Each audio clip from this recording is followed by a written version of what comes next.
નમસ્તે દોસ્તો, જય શ્રી કૃષ્ણ। આ જો ટ્રાયંગલ હાર્ટ અને આની એટલી સરસ વાત છે ને કે શું કહું તમને। જો આ રીતે મૂળિયા આવી જાય, તમે ક્યાંક પણ મૂકી દેશો ને તો આના મૂળિયા આવી જાય। આની કટિંગ લગાવવા માટે તમારે કોઈ મહેનત કરવાની જરૂર નથી। જો કઈ રીતે ચોંટી ગઈ છે। તો ક્યાંય પણ તમને આ પ્લાન્ટ દેખાય ને તોડીને લાવી દો અને તમારા ગાર્ડનમાં કોઈ પણ ખામણામાં મૂકી દો આને। એવું જરૂરી નહીં અલગથી ખામણું આપશો તો જ ચાલશે, પણ કોઈ પણ ખામણામાં મૂકી દેશો ને તો એની જાતે જ આ વધવા લાગશે।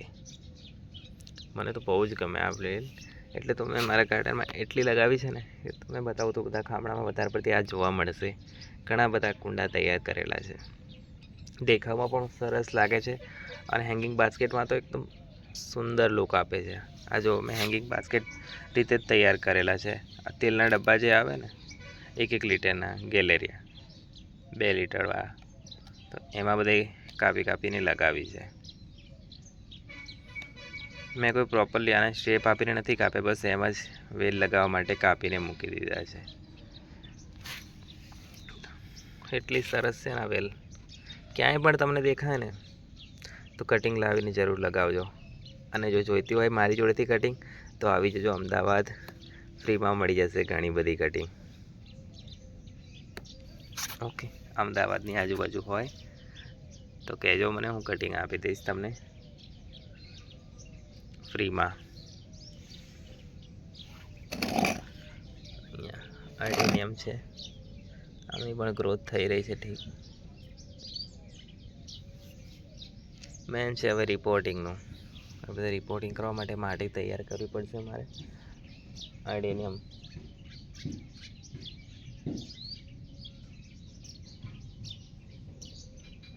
આર્ટિનિયમમાં ચોમાસામાં ખાસ ધ્યાન રાખવું પડે છે, કારણ કે આમાં શું થાય છે કે જે આપણા પ્લાન્ટ હોય ને એમને પાણી મળે વરસાદ એટલે એની ગ્રોથ થાય અને એ ખામણા તોડી નાખે છે। એટલે એ વાતનું ખાસ ધ્યાન રાખજો, તમે ચેક કરતા રહેજો કે તમારો જો પ્લાન્ટ છે ને એમાં ક્યાંય કુંડામાં ક્રેક તો નથી આવી રહી ને।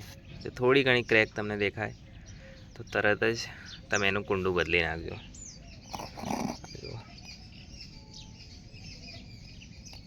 આ દેશી જ છે, પણ હવે પાણી મળે એટલે અલગ લાગતું હશે તમને કે આ કંઈ બીજી વેરાયટીના છે, પણ એવું નથી, દેશી જ છે। મેં ઘણી બધી જગ્યાએ લગાવી નાખ્યા છે, કે અહીંયા પણ જ્યાં મને એમ ઈચ્છા થાય કે ચલો આની કટિંગ લગાવી છે તો લગાવી દેજો। આને તે દિવસે વાંદરાએ થોડા ટાઈમ પહેલાં તોડી નાખ્યું હતું અહીંથી, વાંદરા હોય કે બિલાડી હોય ગમે તે તોડી નાખ્યું હતું મેં, એ ડાળખું તોડીને અહીંયા વાવ્યું હતું મેં। એને આ એક વ્હાઈટ છે, વ્હાઈટવાળું, વ્હાઈટની પણ કટિંગ મેં વાવી હતી, એ પણ લગાવી હતી, એ ઉગી ગઈ છે।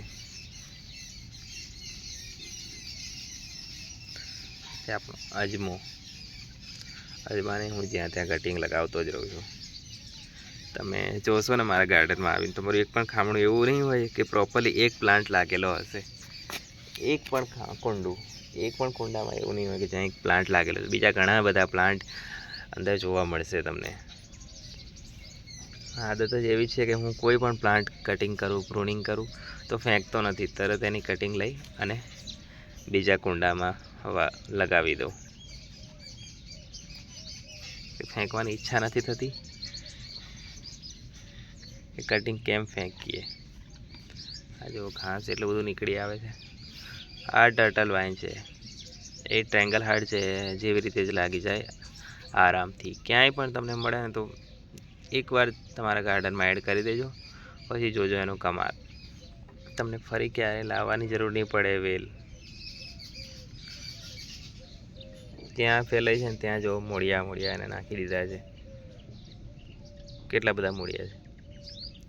અને ફરી એકવાર કહું છું, જો તમે અમદાવાદ કે અમદાવાદની આજુબાજુમાં હોય અને અમદાવાદ તરફ આવતા હોય અને કટિંગ જોઈતી હોય કોઈ પણ પ્લાન્ટની, મારી પાસે અવેલેબલ છે એની, તો હું જરૂર આપીશ, કોન્ટેક કરજો મને। ઓકે, ઓનલાઈનમાં થોડી પ્રોબ્લેમ છે અહીંયા આગળ ગામડામાં, ઓનલાઈન થતું નથી એટલે, નહીં તો ઓનલાઈન પણ મોકલી દે, પણ ઓનલાઈનમાં પ્રોબ્લેમ થાય છે થોડી, એટલે પાર્સલ ચલો ફરી મળીશું નવા વિડીયો સાથે। જય શ્રી કૃષ્ણ।